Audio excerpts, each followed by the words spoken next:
राम राम जी। आप देख रहे हैं टुडे हरियाणा यूट्यूब चैनल। जो भी साथी चैनल पर पहली बार आए हैं वो चैनल को सब्सक्राइब कर लीजिए। आइए आपको बताते हैं आज हरियाणा की 25 बड़ी खबरें। हरियाणा में मानसून पूरी तरह सक्रिय हो चुका है, जिसके चलते पंचकूला और सोनीपत समेत कई इलाकों में तेज बारिश हुई। मौसम विज्ञान केंद्र चंडीगढ़ ने राज्य के 15 जिलों में भारी बारिश का अलर्ट जारी किया है। विभाग के अनुसार भिवानी, महेंद्रगढ़, रेवाड़ी, गुरुग्राम और रोहतक सहित कई हिस्सों में 11 जुलाई तक मौसम खराब रहने की संभावना है।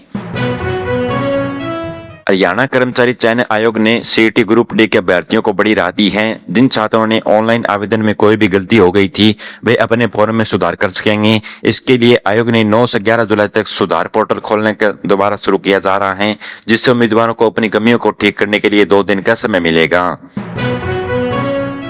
हिसार के चनौता गांव में पिछले 52 दिनों से चल रहे पेयजल आंदोलन को इनेलो नेता अभय चौटाला का खुला समर्थन मिल गया है। उन्होंने धरने पर बैठे ग्रामीणों के बीच पहुंचकर सरकार पर पानी के कनेक्शन काटने और लोगों को धोखा देने का आरोप लगाया। चौटाला ने कहा कि पेयजल संकट के स्थानीय विधायक की भूमिका है और वे अपने ग्रामीण से इस लड़ाई के उनके साथ खड़े हैं। पूर्व मुख्यमंत्री भूपेंद्र सिंह हुड्डा ने हरियाणा शिक्षा पात्रता परीक्षा के में बड़े पैमाने पर धांधली होने का आरोप लगाया। उन्होंने कहा कि अभ्यर्थियों के साथ मजाक किया गया है, क्योंकि गलत सेंटरों में कई सेंटरों पर बिना सिर के प्रश्न पत्र और गलत ओमर सीटें बांटी गई। हुड्डा ने कैथल और रेवाड़ी के उदाहरण देते हुए इस पूरे मामले की उच्च स्तरीय जांच करने की भी मांग की है। केंद्रीय मंत्री मनोहर लाल खट्टर ने करनाल दौरे के दौरान भारत पाकिस्तान संबंधों पर बड़ा बयान दिया।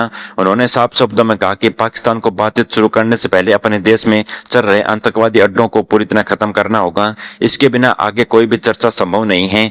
खट्टर ने इसके साथ ही राज्य की कानून व्यवस्था और यमुना जल बंटवारे जैसे अहम मुद्दों पर भी अपनी बात रखी। सिरसा जिले के कुमारिया गांव में भीषण गर्मी से के बीच पानी का संकट बढ़ता जा रहा है। पेयजल लाइन से सप्लाई नहीं मिलने के कारण करीब 150 घरों में पिछले 2 महीने से एक बूंद भी पानी नहीं आया है। प्रशासन की इस अनदेखी से परेशान होकर ग्रामीणों ने जलघर पर ताला जड़कर अनिश्चित धरना शुरू कर दिया है। कांग्रेस सांसद रणदीप सुरजेवाला ने हरियाणा शिक्षा पात्रता परीक्षा के लेवल 3 की परीक्षा को तुरंत रद्द करने की मांग उठाई है। उन्होंने आरोप लगाया कि पीजीटी स्तर की इस परीक्षा में भारी अनियमितता और गड़बड़ियां सामने आई हैं। सुरजेवाला ने आरोप युवाओं के भविष्य के साथ खिलवाड़ करने वालों को लगाते हुए सरकार को गहरा और निष्पक्ष कार्रवाई की मांग की है। खाटू श्याम और हरिद्वार जाने वाले श्रद्धालुओं के लिए रेलवे ने एक बेहतरीन खुशखबरी दी है। पश्चिमी रेलवे ने जुलाई के महीने में बेरवाल से हरिद्वार के बीच एक नई समर स्पेशल ट्रेन चलाने जा रहा है।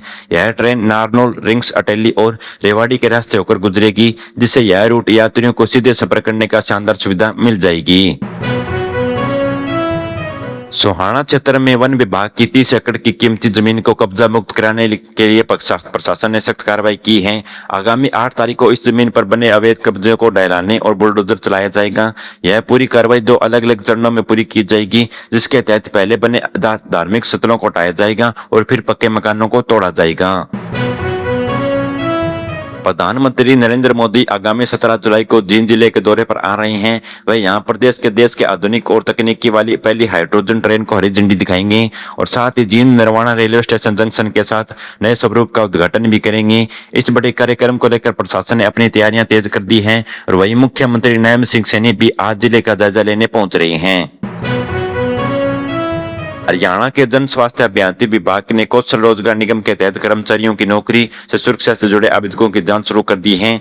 इस जांच के दौरान फॉर्म भरने में अगर कोई अनियमितता और कमियां सामने आती हैं तो गड़बड़ी मिलने पर विभाग ने सभी संबंधित अधिकारियों को कड़े निर्देश देने की जांच की बात की है।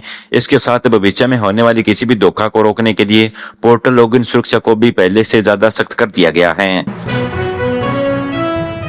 झज्जर शहर में सोमवार को हुई मात्र कुछ मिनटों की बारिश ने नगर परिषद और स्थानीय प्रशासन के जल निकासी दावों को पूरी तरह हकीकत सामने ला दी है। थोड़ी देर बाद पानी बरसने के बाद ही शहर की मुख्य सड़कें, बाजार और निचले इलाके पूरी तरह तालाब में बदल गए। ड्रेनेज सिस्टम पूरी तरह फेल होने के कारण सड़कों पर गहरा पानी जमा हो गया, जिसके चलते वाहन चालकों को और आम जनता को भारी दिक्कतों का सामना करना पड़ा। पलवल पुलिस ने एक बड़ी कार्रवाई करते हुए नामी जेके कंपनी के नाम पर नकली व्हाइट सीमेंट और व्हाइट पुट्टी बनाने वाली अवैध फैक्ट्री को पकड़ा। यह नकली माल बड़े पैमाने पर दिल्ली एनसीआर के बाजारों में सप्लाई किया जा रहा था।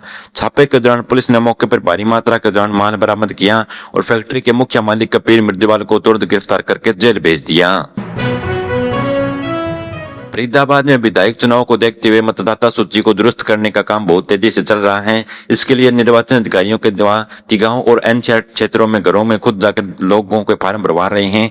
प्रशासन ने साफ किया है कि जिन लोगों के नाम वोटर लिस्ट में नहीं है या सुधार करवाना चाहते हैं वे हर हाल में 9 जुलाई तक अंतिम तारीख तक अपना आवेदन जमा करवा दें।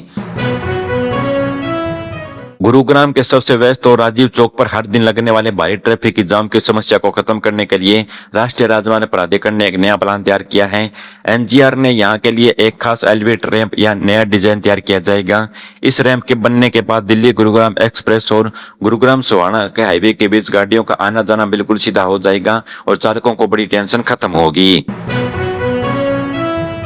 गुरुग्राम और नूह जिले के उपभोक्ताओं के लिए बिजली सप्लाई को लेकर बड़ी खबर सामने आई है। 11 पावर प्राइवेट लिमिटेड नाम की एक निजी कंपनी ने इन क्षेत्रों में बिजली बांटने के लिए लाइसेंस के लिए हरियाणा विद्युत नियामक को आयुक्त में याचिका लगाई है। कंपनी का दावा है कि वह उपभोक्ताओं को बिना किसी कट के बेहतरीन और सर्विस स्मार्ट ग्रिड की सुविधा देगी, जिस पर 8 जुलाई को सुनवाई होगी तय है। हरियाणा की नायब सैनी सरकार ने राज्य में रोजगार और औद्योगिक निवेश को बढ़ाने के लिए एक नया स्किल मॉडल लागू किया है। इस नई योजना के तहत अब कंपनियां खुद अपनी जरूरत के हिसाब से तकनीकी संस्थाओं का सिलेबस तय करेगी ताकि युवाओं को सीधा काम मिल सके। सरकार ने इस मॉडल के जरिए युवाओं को नौकरी देने का उद्योग 1 लाख रुपए का वित्तीय प्रोत्साहन देने की भी प्रदान की है।